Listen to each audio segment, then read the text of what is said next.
Hello friends, പുതിയ വീഡിയോയിലേക്ക് എല്ലാവർക്കും സ്വാഗതം. ഞാൻ നിഷ. എല്ലാവർക്കും സുഖമാണെന്ന് വിചാരിക്കുന്നു. ഇന്ന് ഞാൻ സംസാരിക്കാൻ പോകുന്നത് എന്താണെന്നറിയോ? നമുക്ക് എല്ലാവർക്കും ഒരുപാട് ആഗ്രഹങ്ങളും സ്വപ്നങ്ങളും ഉണ്ടല്ലേ? അതൊക്കെ സത്യമാക്കാൻ നമ്മളെ സഹായിക്കുന്ന ഒരു പവറിനെ പറ്റിയാണ്. അതെ, പ്രാർത്ഥനയെ പറ്റി. പക്ഷേ സാധാരണ നമ്മൾ വിശ്വസിക്കുന്ന പ്രാർത്ഥനയെക്കുറിച്ചല്ല. നിങ്ങൾ ഈ ഒരു രീതിയിൽ പ്രാർത്ഥിക്കുകയാണെങ്കിൽ നിങ്ങൾ ആഗ്രഹിക്കുന്ന ഒന്നും നിങ്ങൾക്ക് കിട്ടാതെ വരില്ല. അതെ, ഒന്നും തന്നെ. പക്ഷേ അതിലേക്ക് കടക്കുന്നതിന് മുൻപ് സാധാരണ നമ്മൾ പ്രാർത്ഥന എങ്ങനെയാണ് കാണുന്നതെന്ന് നോക്കാം. നിങ്ങൾ എപ്പോഴെങ്കിലും ചിന്തിച്ചിട്ടുണ്ടോ, ജീവിതത്തിൽ നമുക്ക് ഒരുപാട് ആഗ്രഹങ്ങൾ ഉണ്ടായിട്ടും അതിനുവേണ്ടി ദൈവത്തോട് ദിവസവും പ്രാർത്ഥിച്ചിട്ടും എന്തുകൊണ്ടാണ് പലപ്പോഴും നമ്മുടെ ആഗ്രഹങ്ങൾ യാഥാർത്ഥ്യമാകാത്തതെന്ന്? എന്തുകൊണ്ടാണ് ചിലരുടെ പ്രാർത്ഥനകൾക്ക് മാത്രം ഉത്തരം കിട്ടുന്നത്? അതല്ല അവരുടെ നല്ല കാലം, അല്ലെങ്കിൽ നമ്മുടെ വിധി ഇതാണ് എന്നൊക്കെ പറഞ്ഞ് നമ്മൾ സ്വയം സമാധാനിക്കാറാണ് പതിവ്. പക്ഷേ അതിൻ്റെ യഥാർത്ഥ കാരണം പ്രാർത്ഥനയെക്കുറിച്ചുള്ള നമ്മുടെ ധാരണ തന്നെ തെറ്റാണെന്നുള്ളതാണ്.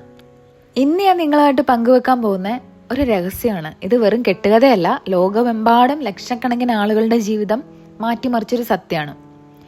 ഈ ഒരു രീതിയിൽ നിങ്ങളൊന്ന് പ്രാർത്ഥിച്ചു നോക്കൂ. നിങ്ങളുടെ ജീവിതത്തിൽ നിങ്ങൾ ആഗ്രഹിക്കുന്ന ഒന്നും തന്നെ നിങ്ങൾക്ക് നിഷേധിക്കപ്പെടില്ല.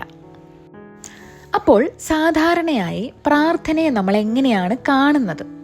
ഒരമ്പലത്തിലോ പള്ളിയിലോ അവിടുത്തെ ദൈവത്തിൻ്റെ മുന്നിൽ കൈകൂപ്പി നിന്ന് കണ്ണടച്ച് മനസ്സിലുള്ള ആഗ്രഹങ്ങൾ ഒരപേക്ഷയായിട്ട് സമർപ്പിക്കുന്നത് പോലെയാണ് നമ്മളിൽ പലർക്കും പ്രാർത്ഥന. ദൈവമേ, എനിക്ക് ആ ജോലി കിട്ടണേ, അല്ലെങ്കിൽ എൻ്റെ മകളുടെ കല്യാണം നന്നായിട്ട് നടക്കണേ, ഞാൻ വാങ്ങാൻ പോകുന്ന വീട് എൻ്റെ കയ്യിൽ കിട്ടണേ എന്നൊക്കെ നമ്മൾ കെഞ്ചി യാചിക്കും. ചിലപ്പോൾ ഉത്തരം കിട്ടും, ചിലപ്പോൾ കിട്ടില്ല. കിട്ടാതെ വരുമ്പോൾ നമ്മൾ എന്തു പറയും? എല്ലാം ദൈവഹിതം പോലെ തന്നെ നടക്കട്ടെ. അല്ലെങ്കിൽ ചിലർ പറയും ദൈവത്തിന് നമ്മളെ അത്ര ഇഷ്ടമൊന്നുമല്ല എന്നൊക്കെ പറഞ്ഞ് നമ്മളിങ്ങനെ തളർന്നിരിക്കും. പക്ഷേ നിങ്ങൾ സത്യസന്ധമായിട്ട് ഒന്ന് ചിന്തിച്ചു നോക്കൂ. നിങ്ങളൊരു കടയിൽ പോകുമ്പോൾ പാർക്ക് ചെയ്യാനൊരു സ്ഥലം കിട്ടാൻ പ്രാർത്ഥിച്ചാൽ അത് ദൈവം കേൾക്കും. അല്ലെങ്കിൽ സിനിമയിൽ നല്ലൊരു വേഷം കിട്ടാൻ വേണ്ടി പ്രാർത്ഥിക്കുമ്പോൾ ഒരാൾക്കത് കിട്ടുന്നു. അതേസമയം ദിവസവും ഭക്ഷണം കഴിക്കാൻ പോലും വഴിയില്ലാതെ കഷ്ടപ്പെടുന്ന ഒരു സാധുവായ അമ്മയുടെ പ്രാർത്ഥന ദൈവം കേൾക്കുന്നില്ല. അല്ലെങ്കിൽ ഗുരുതരമായ അസുഖമുള്ളൊരു കുഞ്ഞിന് വേണ്ടി പ്രാർത്ഥിച്ചാൽ ഉത്തരം കിട്ടില്ല. ചിലപ്പോൾ പണക്കാരനായ ഒരാൾക്ക് പുതിയ സ്പോർട്സ് കാർ മേടിക്കാൻ ദൈവം സഹായിക്കും. അല്ലെങ്കിൽ ഒരു വലിയ കച്ചവടം നടക്കാൻ വേണ്ടി കോടീശ്വരനായ ഒരാൾ പ്രാർത്ഥിച്ചാൽ അത് നടക്കും. പക്ഷേ ഒരു ഓട്ടോറിക്ഷ ഡ്രൈവർക്ക് ഒരു പുതിയ വാഹനം കിട്ടാൻ വേണ്ടി പ്രാർത്ഥിച്ചാൽ അത് നടക്കില്ല. അല്ലെങ്കിൽ ജീവിതം മുന്നോട്ട് കൊണ്ടുപോകാൻ കഷ്ടപ്പെടുന്ന ഒരു സാധാരണക്കാരനായ രക്ഷിതാവിൻ്റെ പ്രാർത്ഥന വർഷങ്ങളായിട്ടും ദൈവം കേൾക്കില്ല. ഇങ്ങനെയൊക്കെ ചിന്തിക്കുമ്പോൾ നമുക്ക് തോന്നാറുണ്ട്, ദൈവം ക്രൂരനാണോ, അതോ യാതൊരു ചിട്ടയുമില്ലാതെ പ്രവർത്തിക്കുന്ന ഒരാളാണോ എന്ന്, അല്ലേ? അതോ ദൈവത്തിന് എല്ലാവരോടും ഒരേപോലെ സ്നേഹമില്ലേ? അല്ലെങ്കിൽ പ്രാർത്ഥനയുടെ ശക്തി നമ്മൾ ശരിക്കും മനസ്സിലാക്കാത്തതാണോ? ഇന്നത്തെ വീഡിയോയിൽ ഞാൻ നിങ്ങളെ സഹായിക്കാൻ പോകുന്ന ഈ ഒരു കൺഫ്യൂഷൻ മാറ്റാനാണ് കേട്ടോ. ഇത് നിങ്ങൾക്ക് നിങ്ങളുടെ ജീവിതത്തിൽ കൂടുതൽ പോസിറ്റീവ് റിസൾട്ട് കൊണ്ടുവരാൻ സഹായിക്കും. നമ്മളിന്ന് സംസാരിക്കാൻ പോകുന്നത് നെവിൽ ഗോഡാർഡിൻ്റെ ടീച്ചിങ്ങിനെ കുറിച്ചാണ്. അദ്ദേഹം പറയുന്നത് പ്രാർത്ഥന ഒരു റിക്വസ്റ്റ് അല്ല, അതൊരു ഫീലിംഗ് ആണെന്നാണ്. അപ്പോൾ എങ്ങനെയാണ് ശരിക്കും പ്രാർത്ഥന പ്രവർത്തിക്കുന്നത്? ഇത് വളരെ സിമ്പിളാണ്. ബൈബിളിലെ ഒരു വേർഷൻ നമുക്ക് നോക്കാം. നിങ്ങൾ പ്രാർത്ഥിക്കുമ്പോൾ ചോദിച്ചതെല്ലാം നിങ്ങൾക്ക് ലഭിച്ചു എന്ന് വിശ്വസിക്കുക, അപ്പോൾ അത് നിങ്ങൾക്ക് ലഭിക്കും. അപ്പോൾ ഇവിടെ എന്താണ് പറയുന്നത്? നിങ്ങൾ പ്രാർത്ഥനയിൽ എന്താണോ ചോദിക്കുന്നത് അത് നിങ്ങൾക്ക് ലഭിച്ചു എന്ന് നിങ്ങൾ വിശ്വസിക്കണം. എങ്കിൽ മാത്രമേ അത് നിങ്ങളുടേതാവുകയുള്ളൂ. ലഭിച്ചു എന്ന് വിശ്വസിക്കുക എന്നാണ്. നാളെ കിട്ടുമെന്ന് വിശ്വസിക്കാനല്ല, അല്ലെങ്കിൽ ഭാവിയിൽ എന്നെങ്കിലും കിട്ടുമെന്ന് വിശ്വസിക്കാനല്ല. ഈ നിമിഷം തന്നെ അത് നിങ്ങൾക്ക് കിട്ടിക്കഴിഞ്ഞു എന്ന് വിശ്വസിക്കാനാണ് പറഞ്ഞിരിക്കുന്നത്. അഥവാ നിങ്ങളുടെ ആഗ്രഹം ഇതിനോടകം തന്നെ പൂർത്തീകരിക്കപ്പെട്ടു എന്നുള്ള ഒരു തോന്നൽ നിങ്ങൾ മനസ്സിൽ സൃഷ്ടിക്കണം. അതാണ് ഇതിൻ്റെ ഏറ്റവും വലിയ രഹസ്യം. ഉദാഹരണം പറയുകയാണെങ്കിൽ, നിങ്ങളൊരു പുതിയ കാറ് വാങ്ങാൻ ആഗ്രഹിക്കുന്നുണ്ടെങ്കിൽ ആ കാറ് നിങ്ങളുടെ കൈവശം ഇപ്പോൾ ഉണ്ട് എന്ന് ഇമാജിൻ ചെയ്യുക. ഒരു നിമിഷം കണ്ണടച്ച് ഒന്ന് ആലോചിച്ച് നോക്കൂ. നിങ്ങൾ സ്വപ്നം കണ്ട ആ കാർ നിങ്ങളുടെ വീടിൻ്റെ മുന്നിൽ നിർത്തിയിട്ടിരിക്കുകയാണെന്ന് സങ്കല്പിക്കുക. നിങ്ങളതിൻ്റെ ഡ്രൈവിംഗ് സീറ്റിൽ ഇരിക്കുന്നു. സ്റ്റിയറിങ്ങിൽ നിങ്ങളുടെ കൈകൾ വെച്ച് നോക്കുന്നു.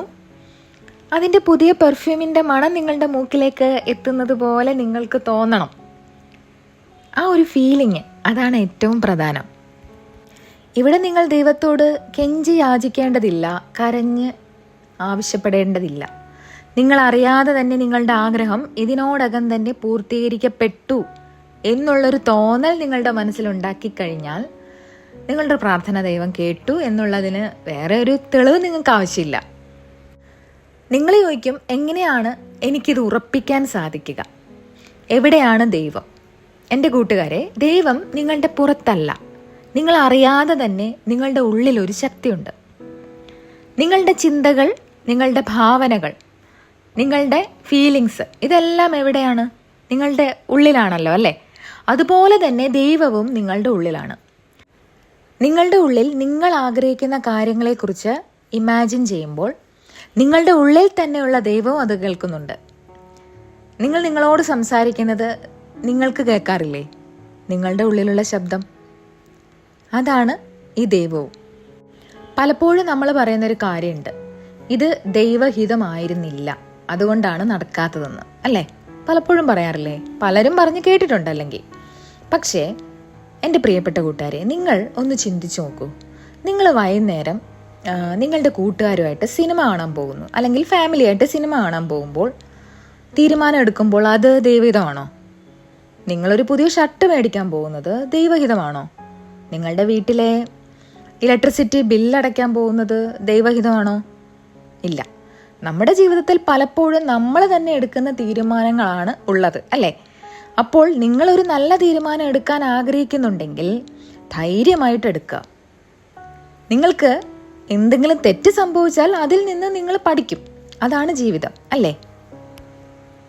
അവസാനമായിട്ട് എൻ്റെ കൂട്ടുകാരെ, നിങ്ങൾ ആഗ്രഹിച്ച കാര്യം എങ്ങനെയാണ് യാഥാർത്ഥ്യമാകുക എന്ന് നിങ്ങൾ ചിന്തിക്കേണ്ടതില്ല. ആ ഒരു ഭാരം നിങ്ങളുടെ മനസ്സിൽ നിന്ന് ഇറക്കി വെച്ചേക്കുക. നിങ്ങളുടെ ആഗ്രഹം സഫലമാകാനുള്ള എല്ലാ വഴികളും മാർഗങ്ങളും നിങ്ങളുടെ ഉള്ളിലുള്ള ദൈവത്തിനറിയാം. നിങ്ങൾ ചെയ്യേണ്ടത് ഒന്ന് മാത്രം, ആഗ്രഹം പൂർത്തീകരിക്കപ്പെട്ടു എന്ന് 100% വിശ്വസിക്കുക. ആ സന്തോഷത്തിൽ, ആ ആവേശത്തിൽ ജീവിക്കാം. ഇത് വെറും വാക്കുകളല്ല, നിങ്ങളുടെ വിശ്വാസമാണ് എല്ലാറ്റിനും ആധാരം. നിങ്ങൾ എന്താണോ വിശ്വസിക്കുന്നത് അത് നിങ്ങളുടെ ജീവിതത്തിൽ യാഥാർത്ഥ്യമാകും. അതുകൊണ്ട് ഈ രഹസ്യം നിങ്ങൾ മനസ്സിലാക്കി ഇനിയുള്ള നിങ്ങളുടെ പ്രാർത്ഥനകൾ ഇതുപോലെ ആക്കാനുള്ള ശ്രമം നടത്തണം. നിങ്ങളുടെ ജീവിതം തന്നെ മാറി മറിയും. അപ്പോൾ ഇത്രയും നേരം എൻ്റെ വീഡിയോ കണ്ട എല്ലാവർക്കും ഒരുപാട് നന്ദി. പ്രാർത്ഥിക്കേണ്ടത് എങ്ങനെയാണെന്ന് എല്ലാവർക്കും മനസ്സിലായെന്ന് ഞാൻ വിചാരിക്കുന്നു. അപ്പോൾ ഇഷ്ടപ്പെട്ടാൽ ലൈക്കാൻ മറക്കരുത്. അടുത്ത വീഡിയോയുമായി വീണ്ടും കാണാം. താങ്ക്